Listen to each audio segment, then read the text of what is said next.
Hello friends, Baakiyalakshmi சீரியலில் என்ன நடந்துகிட்டு இருக்குதுங்கிறத பற்றி பார்க்கலாமா? ராதிகாவிடம் ஈஸ்வரி கேட்ட கேள்விக்காக கோபி கோவப்பட்டுட்டு இருக்காங்க ஈஸ்வரிக்கிட்ட. அதை பற்றி விரிவாக பார்க்கலாம். ஈஸ்வரி ராதிகாவை பார்க்கறதுக்காக வெளியே கிளம்பிட்டு இருக்காங்க. அப்போ பாக்கியா சொல்கிறாங்க ஈஸ்வரிக்கிட்ட, நானும் உங்களோட வர்றேன் அப்படின்னு சொல்லிட்டு இருக்காங்க. அதுக்கு இல்லை வேண்டாம் நானே போய்க்கிறேன்னு சொல்லி ஈஸ்வரி சொல்லிகிட்டு இருக்காங்க. அதுக்கு செலியன்னு சொல்கிறாங்க, வேணும்னா நான் கொண்டுட்டு வந்து காரில் விட்டுட்டு வரவா பாட்டி அப்படின்னு கேட்குறாங்க. ஒன்றும் வேண்டாம், நீ வேலையை பார்த்துட்டு போ அப்படின்னு சொல்லிடுறாங்க. ஒரு வழியாக 2 பேரையும் சமாளிச்சுட்டு ஈஸ்வரி கிளம்புறாங்க ராதிகாவை பார்க்குறதுக்கு. ராதிகா ரெஸ்டாரண்ட்டில் உக்காந்துட்ருக்காங்க. ஈஸ்வரி வந்தவுடன் ராதிகா ஈஸ்வரியை வரவேற்று உட்கார வச்சுட்ருக்காங்க. வழக்கம் போல் 2 பேரும் நலம் விசாரிச்சுட்டு, இப்போ நீயும் மயோவும் தனியாக தானே இருக்கீங்க அப்படின்னு சொல்லி ஈஸ்வரி கேட்டுட்ருக்காங்க. ஆமான்னு ராதிகா சொல்கிறாங்க. இனியாவுக்கு கல்யாணம் ஆயிடுச்சு, எழில் குடும்பமாக ஷூட்டிங்க்காக கோவாவை போயிருக்கிறேன் அப்படின்னெல்லாம் சொல்லிகிட்ருக்காங்க ஈஸ்வரி ராதிகாக்கிட்ட. அதுக்கு ராதிகா சொல்கிறாங்க, தெரியும் எனக்கு எல்லாமே பாக்கியா சொல்லியிருக்காங்க அப்படின்னு சொல்லிகிட்ருக்காங்க. அப்போ ரெஸ்டாரண்ட்டுக்கு விஷயம் கூட உனக்கு தெரியுமான்னு கேட்குறாங்க. தெரியும்னு ராதிகா சொல்லிகிட்ருக்காங்க. சரி நான் விஷயத்துக்கு வர்றேன் அப்படின்னு சொல்லிட்டு ஈஸ்வரி ராதிகாட்ட கேட்டுட்ருக்காங்க, என் பையனை நினச்சி உனக்கு கவலையாகவே இல்லையா? அவன் தனியாக வீடு எடுத்து தங்கி இருக்கிறான், அவனுக்கு பேச்சு துணைக்கு கூட ஆள் கிடையாது அப்படின்னு சொல்ல, பாக்கியாவும் தான் தனியாக இருக்காங்க அப்படின்னு சொல்லிகிட்ருக்காங்க. அதுக்கு ஈஸ்வரி சொல்கிறாங்க, பொம்பளைய வேலையை செய்வதில் அவங்களுக்கு தனியாக இருக்கிற மாதிரி ஒரு ஃபீலே இருக்காது அப்படின்னெல்லாம் சொல்லிகிட்ருக்காங்க.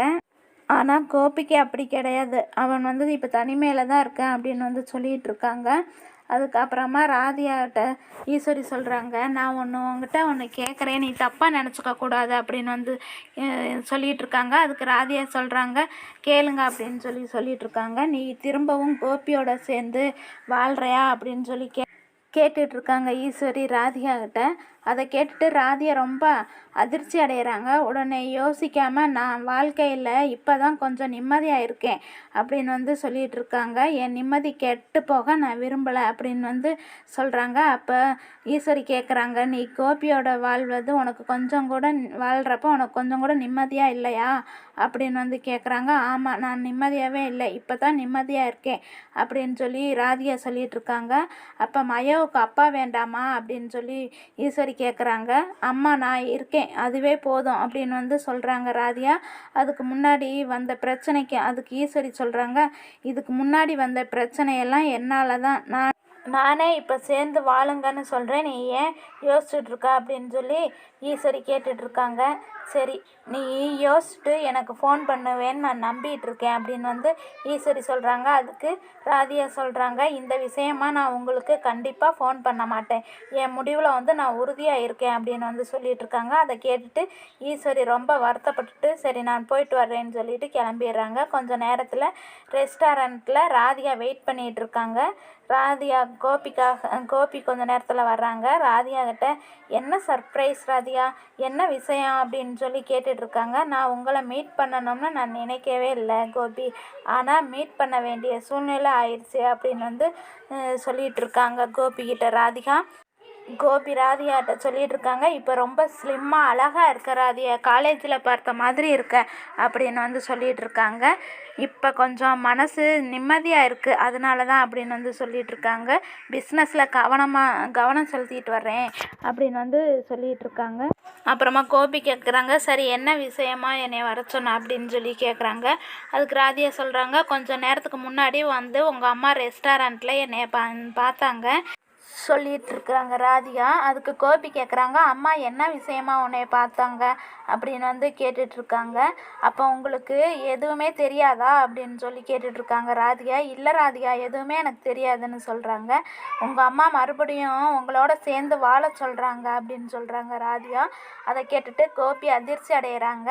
நான் இதை எதிர்பார்க்கவே இல்லை அப்படின்னு கோபி சொல்லிகிட்ருக்காங்க. எனக்குமே அதிர்ச்சியாக தான் இருந்துச்சு, ஆனால் நான் அவங்கக்கிட்ட தெளிவாக சொல்லிட்டேன், உங்களோட சேர்ந்து வாழ முடியாதுன்னு அப்படின்னு சொல்லிகிட்ருக்காங்க ராதிகா. சரி ராதிகா, நான் அவங்களுக்காக உங்ககிட்ட நான் மன்னிப்பு கேட்டுக்கிறேன் அப்படின்னு வந்து சொல்லிகிட்டு இருக்காங்க. சரி, அதுக்கு ராதிகா சொல்கிறாங்க, சரி நீங்கள் அவங்கள நல்லா பார்த்துக்கங்க, நான் வந்து உங்கள்கிட்ட கம்ப்ளைண்ட் பண்ண விஷயத்த அவங்ககிட்ட நீங்கள் சொல்ல வேண்டாம் அப்படின்னு வந்து சொல்லிகிட்டு இருக்காங்க. அவங்க மேலே எனக்கு கொஞ்சம் அக்கறை இருக்குது, அதனால தான் நான் சொன்னேன் அப்படின்னு சொல்லி ராதிகா சொல்கிறாங்க. சரி ராதிகா அப்படின்னு சொல்லி ராதிகாகிட்ட கோபி பேசிகிட்டு இருந்துட்டு கிளம்புறாங்க. அப்புறம் ஈஸ்வரி வீட்டில் உட்காந்துட்ருக்காங்க. அப்போ வந்து கோபி கோவமாக வீட்டுக்கு வர்றாங்க.